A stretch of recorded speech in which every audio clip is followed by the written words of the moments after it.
and welcome. I'm Linda Freeman, and it's an honor to be here today with Maria Demaree, the 2024 recipient of the Society of Women Engineers Susan Jenniches Upward Mobility Award, endowed by Northrop Grumman. This is one of SWE's Apex Awards. It's the highest level of SWE awards, which honors individuals with 20 plus years of professional experience. I've been a SWE member for over 30 years, I think now. Yeah, I'm a fellow, I'm a life member, and I've always been passionate about our awards.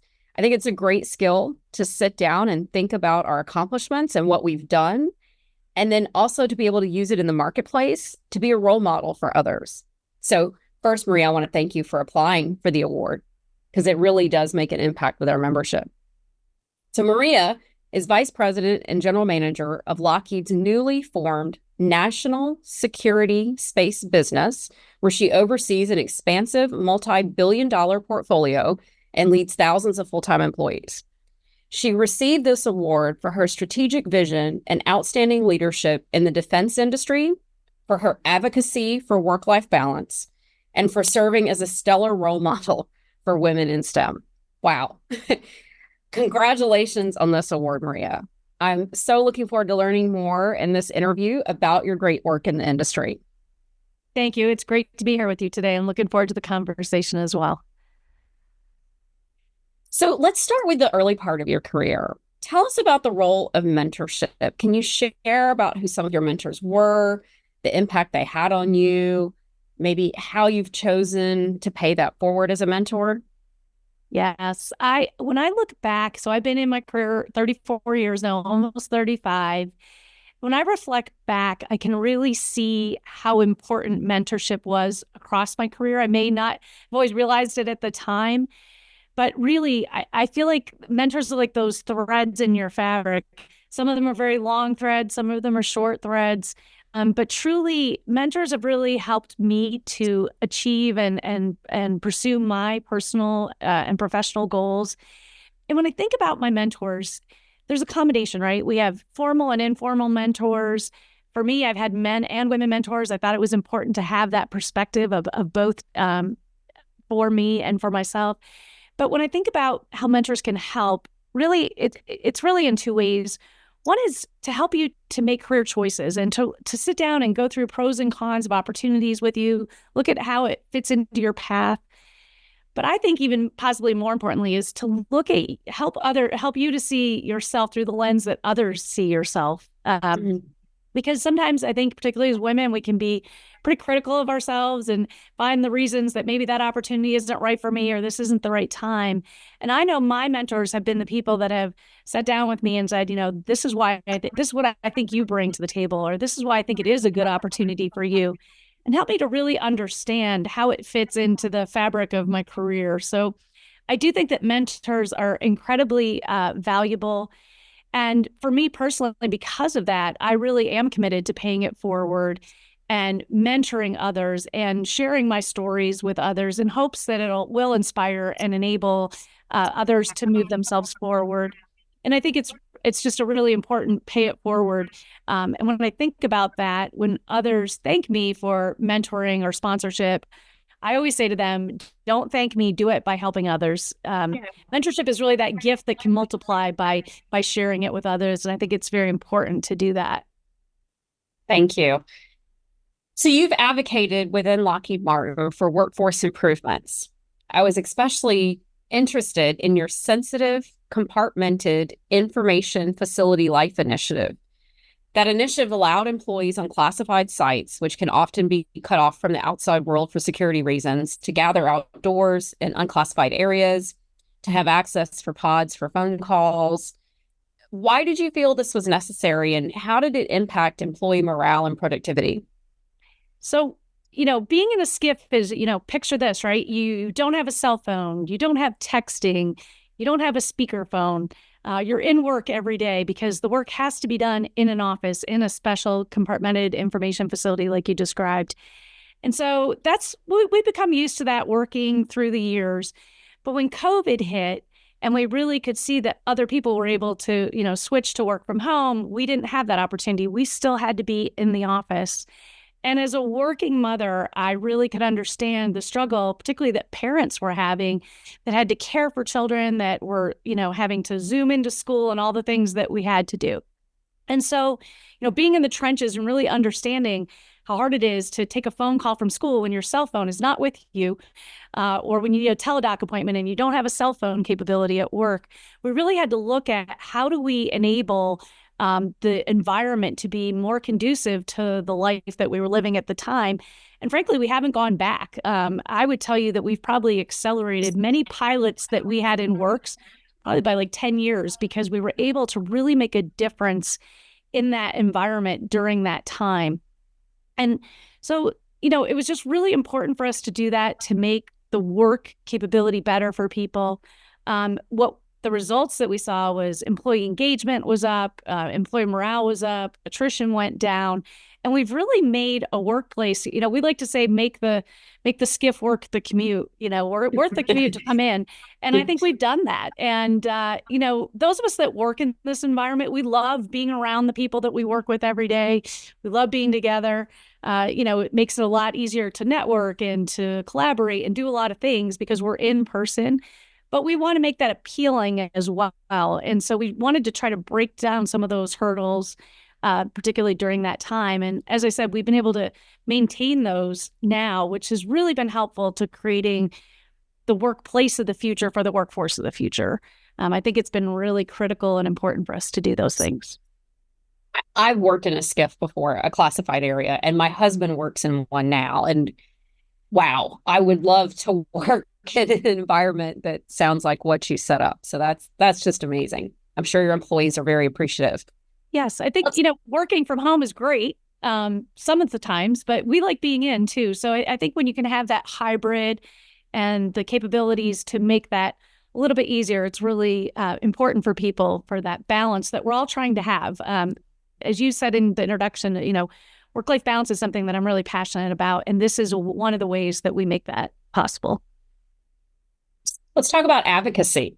So advocacy is a very important area for SWE, and you've advocated at both the legislative and the executive branches for policies related to national security. Can you share some key lessons that you've learned about how to advocate successfully at the national level? Yes, I think when you're advocating, just like any message, it's important to have a really clear and concise message. And it's not a once and done. You're going to have to communicate over and over again to really spread that message and gain that advocacy. And I think finding common ground with others so that as you move forward, you're moving forward together. So advocacy really at all levels is very much the same. It's really building that trust and that common messaging to help others to understand the challenge and the opportunity and how we can go together to work for that. There's many ways that we do that with other countries, with our allies. We, really form coalitions and do that, in the workplace with other countries, but also with other companies. And a great example of that is the Space Workforce 2030, where we're really looking to increase underrepresented groups in the space industry. So this is a pledge that a number of companies have signed to really bring forward a more diverse workplace in the space industry. And we're very committed and excited about that. And really advocating for that has been an example of where we've gone out, gotten other companies to sign that pledge. And we're really looking at now how that informs policies that will create those opportunities for others. Oh, wow. I didn't know about that program. Say the name of the program one more time. Space Workforce 2030. Space Workforce 2030. Okay. I'll have to look that up. Thank you. So as the vice president and general manager of Lockheed's national security space business, you lead thousands of people. And I'm assuming that's through a lot of several layers of management. So how do you see managing managers differently than leading frontline people or individual contributors? And how do you help those supervisors become better or more inclusive in their jobs? What sort of tips do you have to share for us about managing managers? Yeah. So, when you're an individual contributor, it's all about you and your performance and what you deliver. It's very measurable. As you move into management, it starts to be about, helping the team to deliver. When you move into, in our case, executive roles start, at the director level, you're really starting to then look at an organization, how the organization delivers. And when you get into the vice president level, you're really looking at an enterprise. And so I always talk about our workplace as a family. And I think of, being a vice president is really like being a parent of the family. And you have many, many children. And any parent wants all their children to be successful, whatever you define success to be, right? So we never want just one child to be super successful and at the expense of others, right? You want your whole family to move forward. And so what's very different about the executive level from an individual contributor level is what you're doing and how you're producing. So as I said, at the individual contributor, very measured on what you do and what you produce, your capabilities. But at the executive level, you're really looking at the success of an entire enterprise organizationally and making sure that everyone's working together. Sometimes you're asking one team to help another team. Sometimes it's about asking another team to take a step back so another team can move forward, so the whole enterprise is moving forward together. So there's just a lot about that that's very different. And I think it's a challenging step for people to make. I remember having a very valued mentor that kind of took me aside when I moved from, an individual contributor to a director and reminded me or let me know that, now is where you're leading, not doing as much, right? You're not the person delivering the product. You're making sure the product comes in as needed for the enterprise. So I think that's a really valuable life lesson that I learned through a mentor. And really, I think it's really about having the right leaders around you. I love the saying, attract leaders that attract leaders that attract leaders, because it's really about leadership and about understanding that it's not about you and it's about servant leadership and leading the team. So my team is very much those kinds of leaders. And we're very committed to the missions that we serve and making sure that our teams have what they need to serve those missions. We're very appreciative and grateful to have the missions that we serve for national security, but we understand that we have a mission to support. And so it's very important that we have a very collaborative team that's helping each other to make that possible. Okay. Let's stay to that a little bit further. So if you had a leader that's leading people that are managing people, and you talked about servant leadership, what are some of those skill sets? What is it that the executive is helping to manage those managers? Because I feel like in our community, that is a big step. You said it, right? When you go from an individual contributor to being a manager of managers. So what else could you add to that about being a manager of other managers and guiding them down that servant leadership pathway? I think one of the big things is looking at what are the challenges that the team is up against and what can you do as a leader to knock those barriers down? And that's what I'm always looking for. What can I do to help to make the path easier for them? I truly believe if we help our team to be successful, they'll help the mission to be successful. So it really comes down to making sure that you're breaking down any barriers, what's holding them back, what do they need more of, whether it's technology or people or facilities, whatever it could be. You're the leader that's empowered to help make those things possible so they can do their jobs.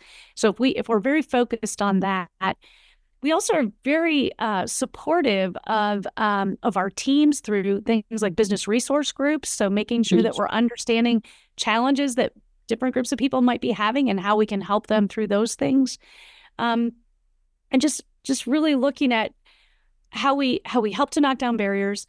And then I really believe that gratitude is a really important part of leadership and understanding that the people are not here to work for you.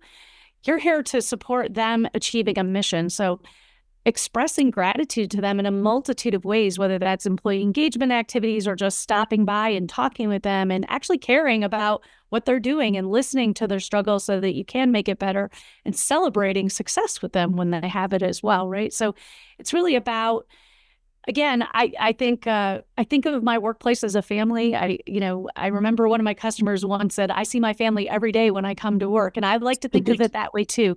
We're all here to help and support each other to meet our personal and professional goals. And if we truly come from that mindset, we can have a lot of joy at work. Like, we love to enjoy the work we do. We know it's important. We take it very serious, but we also like to enjoy being together and find joy in the work that we do. So I think those are examples of things where, you're not just a leader tasking people and, making sure things are getting done, but actually thinking about the experience that they're having while they're. Okay. So let's dig into another thing you said. So you talked about being mission focused, but thinking about the people, people first mindset. So mission focused, customer centric, different industries call it different things. Dive into that a little bit more. Being mission focused, people first mindset. What does that mean to you? How does this kind of mindset end up benefiting the work that you do and also the work that the employees that work for you do? Yeah, so we take it right from our customer, right? Mission first, people always. And so we know we have an incredibly important mission. We are protecting the people that protect our nation, protect our freedoms. And so it's a very important mission. And we feel, we love to use the word entrusted. We're entrusted to serve that mission for our customers. And so we take that very seriously, very, very, it's a very important part of who we are in the industry that we're in. So we look at that mission and we know that that is important. And as leaders, we know if we take care of our people, give them the best environment that we can for them to work in, give them the tools that they need, the training that they need, the team that they can work with to make that happen. If we take care of that, they'll take care of the mission. We need to enable everything we can for them to do the mission that we have at hand. And, mission is so important to us. We talk about, one of our mantras is we bring people home. In national security space, whether that's an astronaut, whether it's a service member, whether it's your family member using GPS to get to where they need to be, we bring people home. And so when you think about that, it's a very compelling, it's a compelling mission statement for our team. So we know why we're here. And now it's about, just unleashing the capability of our team to be able to serve that mission. So we take that very to heart. We're grateful to have the opportunity. As again, I said, we feel entrusted to have this opportunity, but we focus on our people and they deliver the mission. Wow. When you said that mission, bring people home, whoo, that got me in the heart. Wow. It does to us too. We really, we take that very serious and, we feel the same way about it. And you're right. When everyone's in line with the mission and the mission and you take care of the people, the magic just happens. Yes. Yes. If you could speak to your 16-year-old self, knowing what you know now, what advice would you give her considering a career in engineering? Boy, it was a long time ago, but I know, not that long. I know what I tell very young people that I talk to now is really believe in yourself. I think it took me a while to understand what a growth mindset was and to understand the thought of I don't know how to do that yet and that's okay. I think we're pretty hard on ourselves, particularly as women. This is a pretty well-known fact, right? You've seen the Harvard Business Review. If there's an opportunity with 10 requirements and we only have 6, we think we're not capable and a man thinks I've got this, right? And I will tell you, that was me definitely in my junior parts of my career, right? And that's where mentors were just invaluable to me to say, wait, let's talk about the 6. Let's see what you do bring to the table. And maybe they're not looking for someone exactly like the last person that you're very different from. Maybe they're going in a different direction. You don't know everything, right? And so I think for me, really, I try to encourage young women in particular to build confidence, to understand it is a muscle that you can build it by learning and by trying things and by truly having that growth mindset. I think is really key. I wish I had learned it a lot earlier in my career. I often wonder what might have been if I had been more confident, especially earlier in my career, sitting at the back of the room, not talking at meetings, those kinds of things. And I think, gosh, I wish someone at the time, because I do it to people all the time now, right? Hey, come sit at the table. What do you think about that, right? Like being kind of called out, which we do more of now to help to bring people to the table, literally and physically. But I do think that is the one thing that I would encourage young women. And I will tell you, when I tell young women that, they have it too. We're not done yet. There's still work to do here. I get kind of the eye rolls or I know what you mean, right? So it's still something that we need to work on. And I do think that's where mentorship and sponsorship can be really valuable. And organizations like SWE and all those valuable conversations that happen at the conference that we were just at.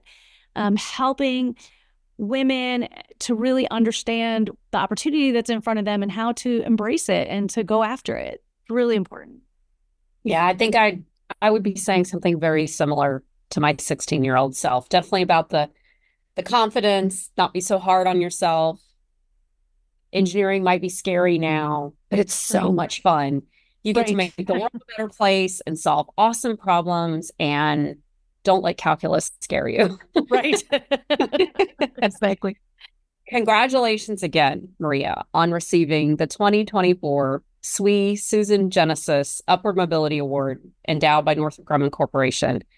We are so honored. Thank you for sharing your stories, for sharing your leadership insights with you, and for being a wonderful role model for the rest of us in industry. It's been such an honor to chat with you today. Thank you so much. And you know as well as I do, we're all here today because there's other women that went before us and blazed these trails for us to be in. So I'm grateful for this award. And I know it's a reflection of the amazing team that I lead and the work that they do. So I thank you very much for the opportunity to chat with you today. And hopefully we'll reach out to some others who might benefit from the conversation that we had. Yes, talking about women that blazed a path. I remember being a college student many years ago, going to a SWE conference, and I had the privilege of sitting next to Susan Jenniches at a lunch, and just the impact that she made in that conversation. And it is wonderful to see the generational impact we're making at SWE. So I agree with you. So for anyone listening who wants to learn more about Maria or our other outstanding SWE Apex Award recipients this year, you can read their profiles in the 2024 conference issue of the SWE magazine, which is available online at SWE.org/SWE-magazine. We also encourage you to visit the WE24 Awards Hall, and that website is WE24 Awards, so WE24 awards.swe.org, where you can view a complete list of this year's SWE Awards recipients and leave them a note of congratulations. I'm Linda Freeman, here today with Maria. Thank you again for joining us.